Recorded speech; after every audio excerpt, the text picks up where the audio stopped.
Hola, ¿cómo están todos? Mi nombre es Kelvin García Ramírez y soy estudiante de la licenciatura en Derecho con énfasis en litigación y juzgamiento oral de la Universidad para la Innovación y Excelencia Profesional y Expro. Espero que me acompañen en los próximos minutos para adentrarnos en una plática acerca de un pilar fundamental de nuestro sistema jurídico y económico en México. Es decir, voy a hablar de las contribuciones, de los tributos y por supuesto cómo el Estado cuenta con estos recursos de manera legítima para poder cumplir con sus distintas funciones y principalmente buscar satisfacer las necesidades públicas. En esta exposición voy a desglosar de manera clara y concisa qué son las contribuciones, cómo se clasifican según nuestra legislación y nuestra doctrina, y cuáles son sus elementos esenciales que los caracterizan. Pero no solo nos quedaremos en la teoría, haremos una integración crítica de la doctrina con el derecho positivo, tal como lo establece el Código Fiscal de nuestra Federación. El objetivo de este video es que al finalizar tengamos una comprensión sólida, clara y bien articulada de lo que es el sistema tributario en México, entendiendo nosotros que no es un simple mecanismo recaudatorio, como muchos podrían pensar, sino más bien una manifestación de los principios de justicia y equidad que rigen nuestra convivencia en sociedad. Bien, primeramente voy a hablarles de lo que es la definición del fundamento constitucional del tributo. Comencemos por lo que es más básico. ¿Qué entendemos por tributo o por contribución? Al respecto, el autor Marco César García Bueno, en su Manual de Derecho Fiscal, nos ofrece una definición que es bastante completa. Nos va a decir que el tributo es una obligación patrimonial de carácter coactivo instituida por el Estado mediante una ley, cuya finalidad es sufragar los gastos públicos. Es decir, que el Estado está facultado para detraer una parte de la riqueza de los particulares, no como un acto que sea arbitrario, sino como un deber constitucional, un deber ético inclusive. Este deber encuentra su máxima expresión en el artículo 31, fracción 4 de nuestra Carta Magna, el cual nos obliga a todos los mexicanos a contribuir al gasto público de manera proporcional y equitativa, atendiendo a nuestra capacidad contributiva. Es decir, que no va a buscar perjudicar a alguien con sus contribuciones, va a contribuir en la medida que pueda su riqueza y su ingreso. Este principio de capacidad contributiva es clave. Significa que el tributo no puede ser confiscatorio ni arbitrario, como ya se ha mencionado, sino que debe basarse en una riqueza real, que el contribuyente tenga la aptitud de pagar sin que por esto vea afectada su dignidad o quede en la miseria. Como bien señala el doctor Bueno, cuando un tributo afecta la riqueza necesaria para vivir con dignidad, entonces ha nacido para morir. Ahora bien, nuestra doctrina y nuestra ley utilizan indistintamente los términos tributo y contribución. El artículo primero del Código Fiscal de la Federación establece la obligación de contribuir, mientras que el artículo segundo es el que nos da la clasificación formal de este tipo de contribuciones. Es importante destacar que la creación de estos tributos está sujeta al principio de reserva de ley, es decir, que ningún tributo puede existir si no es establecido en una ley formal y materialmente aprobada por el Congreso. Es decir, nuevamente, que todos los tributos cumplen con el principio de legalidad del Estado de Derecho. Bien, pero ¿cómo se clasifican estas contribuciones? Tenemos impuestos, tenemos derechos, aportaciones y mejoras. Esta es la parte central de nuestra exposición. El artículo segundo del Código Fiscal de la Federación nos da una división cuádruple.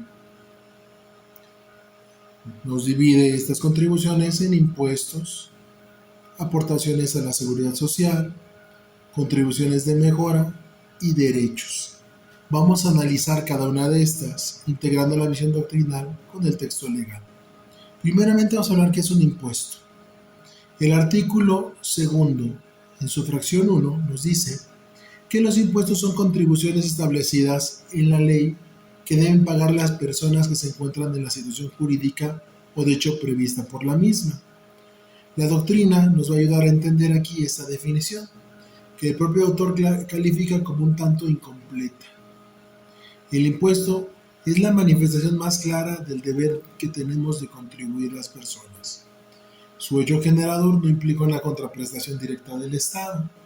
Es decir, si nosotros pagamos el ISR, impuesto sobre la renta, o el IVA, impuesto al valor agregado, no recibimos un beneficio específico y directo por ese pago. El Estado utiliza estos recursos para financiar aspectos del gasto público en su conjunto, como serían la educación, los servicios, la salud, la seguridad, etc. El legislador debe identificar índices de riqueza para crear impuestos. Estos pueden ser el ingreso, como el caso del impuesto sobre la renta, que todos los que somos asalariados pagamos. El consumo-gasto, como el IVA, que se nos cobra en cualquier producto, bien o servicio que pagamos.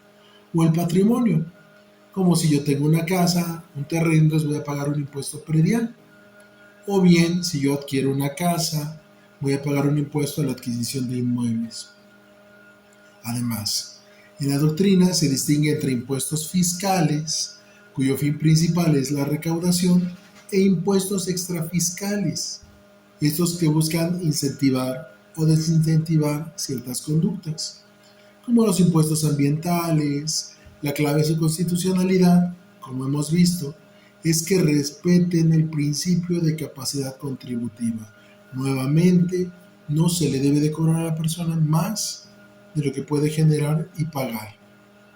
Ahora, hablemos de otro tipo de impuestos, de contribuciones, que son los derechos. Aquí hago un paréntesis. Aquí el doctor Bueno nos señala que el nombre derecho para este tipo de contribución es inapropiado, pues puede confundirnos, claro. En otras latitudes se les llama más propiamente tasas.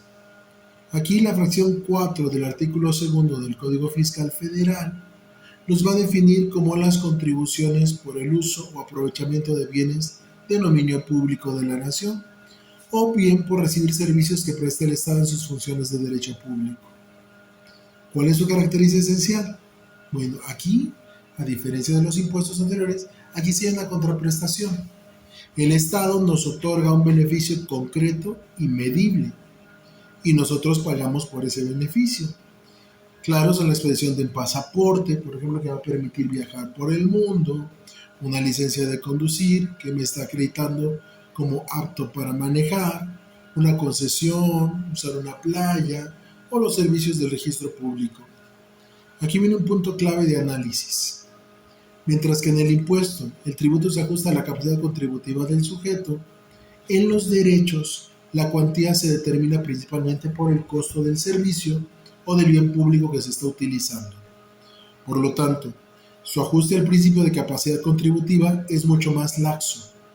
Su justicia radica en que quien recibe el beneficio paga por él. Bien, un tercer tipo de contribución lo tenemos en las llamadas contribuciones de mejora.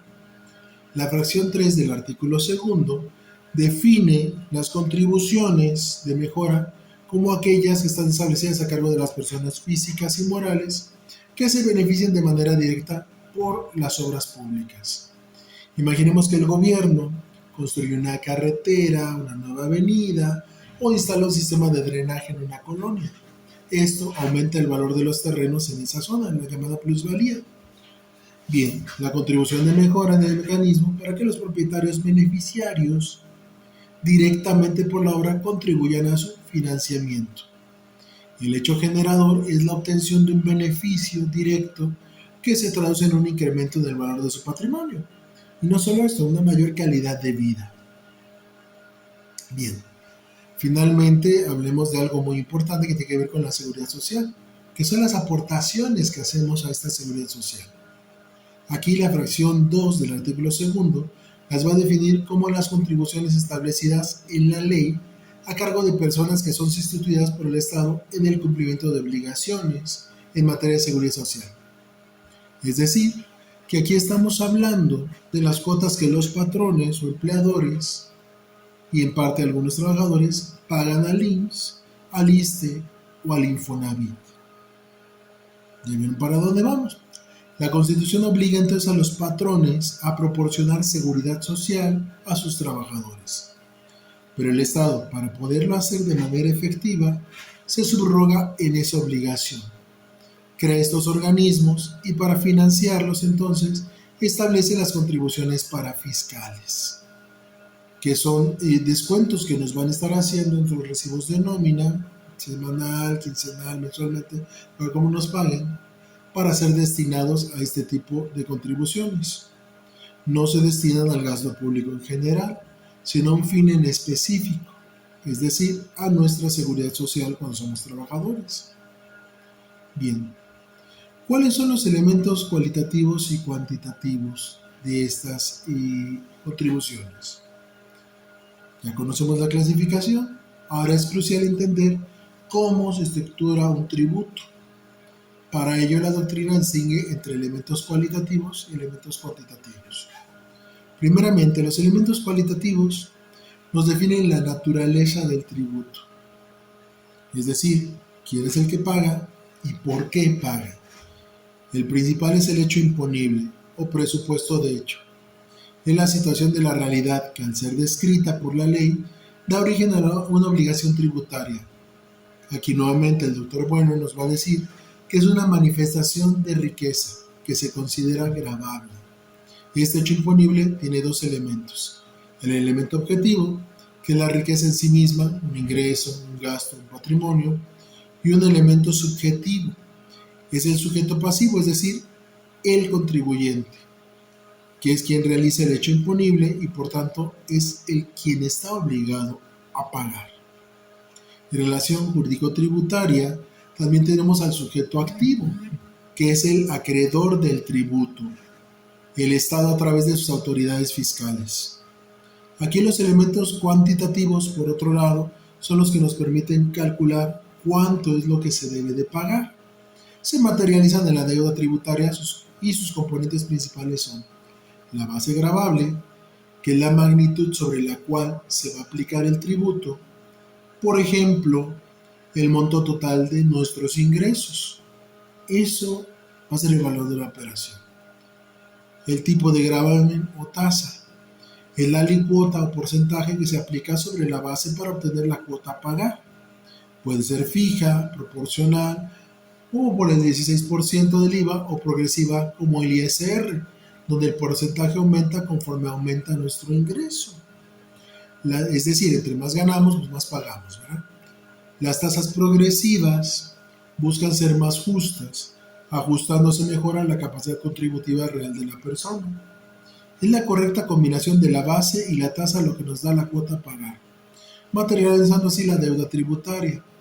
El Código Fiscal establece incluso métodos para poder determinarlo de la manera más justa y exacta, ¿no? Como la determinación directa con base en la contabilidad y la estimación indirecta o presuntiva, que se utiliza cuando el contribuyente no cumple con sus obligaciones, pero se tiene una idea de más o menos cuánto es lo que ha tenido como ingresos.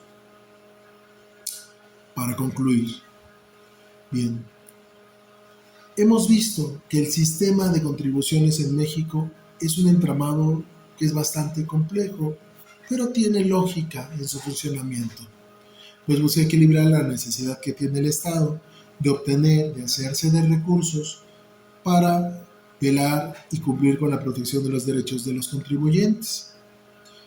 Hemos visto y navegado desde el concepto de tributo, que está contemplado en nuestra Constitución, hasta su clasificación legal en impuestos, derechos, contribuciones de mejora y aportaciones de seguridad social. También hemos integrado la visión del doctor García Bueno con el texto literal del Código Fiscal de la Federación, para poder entender no solo la norma, sino el espíritu que le da vida, que la anima. Como vimos, la clave de la justicia tributaria radica en la capacidad contributiva y en la equidad. Bien, esto no debe ser una carga que en la medida de lo posible respete la aptitud económica de cada uno de nosotros. Como ya lo he dicho en repetidos momentos, no pagar más de lo que podemos. Trata, en este caso, de ser justa con nuestros ingresos y nuestras contribuciones. En este sentido, las exenciones y los regímenes de no sujeción juegan un papel fundamental para aliviar la carga de quienes tienen menos, protegiendo su patrimonio y su dignidad. En suma, que podamos comprender estos elementos será esencial no solo para cumplir con nuestras obligaciones fiscales, sino para participar activamente como ciudadanos en el debate y la construcción de un sistema tributario más justo y eficiente. Les agradezco mucho su atención, soy Kelvin Garfias y nos vemos en la próxima cápsula. Hasta la próxima.